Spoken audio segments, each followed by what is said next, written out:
Pemirsa, menjelang akhir masa jabatannya, Presiden Susilo Bambang Yudhoyono mengeluarkan Peraturan Presiden Nomor 52 Tahun 2014 tentang pemberian fasilitas rumah kepada mantan Presiden dan mantan Wakil Presiden yang menjabat 2 kali masa jabatan dan diberhentikan dengan hormat. Perpres itu merupakan perubahan atas Kepres Nomor 81 Tahun 2004 yang telah diubah dengan Perpres Nomor 88 Tahun 2007. Pertanyaannya, pemirsa, apakah layak bila seorang mantan presiden atau mantan wakil presiden mendapatkan rumah yang menelan biaya sebesar 20 miliar rupiah dan diambil dari APBN.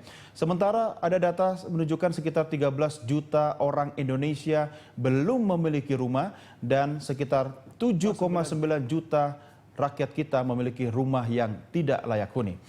Kita segera membahas topik ini. Bersama saya di studio telah hadir Manajer Divisi Riset Seknas Fitra, Muhammad Maulana, dan juga nanti akan bergabung bersama kita adalah Sosiolog Imam Prasojo. Mas Maulana, terima kasih bergabung sama kami. Terima kasih, Mas. Apa kabar? Sore baik. Sudah punya rumah belum? Kontrak, Mas. Kalau belum nanti minta dibuatkan perpresnya ya. Dibuatkan perpres ini. Bagaimana komentar Anda terkait dengan Perpres 52 2014? Ya, pertama ini sepertinya para pejabat di negara kita dan para politisi di negara kita ini mereka punya logika berpikir yang salah gitu ya. Bahwa jabatan sebagai presiden, jabatan sebagai politisi, pejabat-pejabat negara itu bukan jabatan seperti jabatan di sebuah perusahaan. Tapi ini adalah jabatan yang bersifat pengabdian. Oleh karenanya menjadi tidak layak kalau sebuah pekerjaan yang sifatnya adalah sebuah pengabdian itu kemudian diberikan layaknya seperti orang-orang yang jadi fasilitas rumah, seperti orang-orang yang bekerja di satu perusahaan. Jadi menurut Anda jadi presiden itu pengabdian ya? Itu adalah sebuah pengabdian. Toh di awal visi misinya, penyampaian visi misinya pada saat kampanye itu kan mereka selalu menyampaikan bekerja untuk rakyat. Itu kan berarti adalah sebuah bentuk pengabdian. Nggak usah dibayar. Nggak usah dibayar. Dengan rumah 20 miliar. Dengan rumah yang harganya sampai 20 miliar. Bahkan tadi siang Pak Menteri Keuangan Hatip Basri sudah menyampaikan kemungkinan kalaupun itu akan dimasukkan anggaran untuk rumah presiden, mantan presiden itu di APBNP 2014 itu kemungkinannya lebih dari 20 miliar. Karena ada inflasi. Nah persoalannya rumah dengan harga 20 miliar itu seperti apa, Mas, besarnya?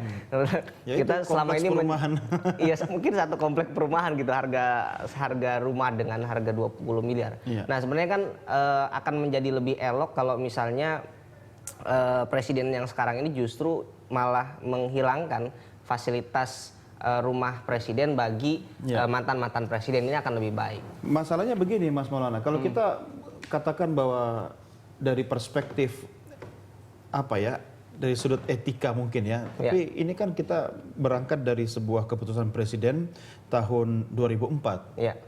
Kepres nomor 81 tahun 2004 yang sebenarnya sudah diubah berkali-kali dalam bentuk Perpres 88 2007 dan akhirnya jadilah sekarang itu Perpres 52 2014. Artinya kan ini historinya cukup panjang.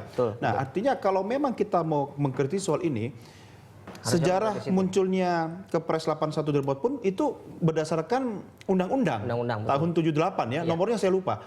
Nomor 7 tahun 78 dan itu di masa Presiden Soeharto. Nah, ini berarti sebenarnya Presiden SBY sedang menjalankan amanat undang-undang. Iya, nah betul, Mas. Jadi kalau kita lihat memang politik hukum yang digunakan dalam Perpres tentang pengadaan rumah bagi bagi mantan presiden dan mantan wakil presiden ini menggunakan politik hukum pada masa era Orde Baru. Karena dasar dari Perpres 52 2014 ini yang itu merupakan perubahan dari Perpres sebelumnya itu adalah dasarnya dari Undang-Undang Nomor 7 tahun 1978 tentang hak kekuasaan administratif presiden, wakil presiden dan mantan wakil presiden. Yang mana di salah satu pasalnya, pasal 8 itu memberikan kewenangan administratif bagi mantan wakil presiden dan mantan presiden untuk mendapatkan rumah. Nah, tetapi memang belum berhak, berarti kan? Berhak.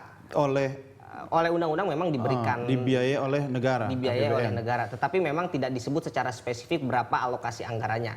Alokasi anggaran itu baru disebut pada saat diterbitkannya Kepres 81 tahun 2004. Nah, artinya kalau kita mau melihat dari sisi politik hukum, ini sebenarnya ini politik hukum Orde Baru yang selama ini kita kritisi bersifat oligarki, bersifat tirani. Kita sekarang sudah ada di era reformasi yang seluruh kekuasaan kedaulatan negara harus dikembalikan kepada rakyatnya. Artinya sejatinya walaupun itu aturan undang-undang ataupun itu perpres, presiden seharusnya tidak mengindahkan itu.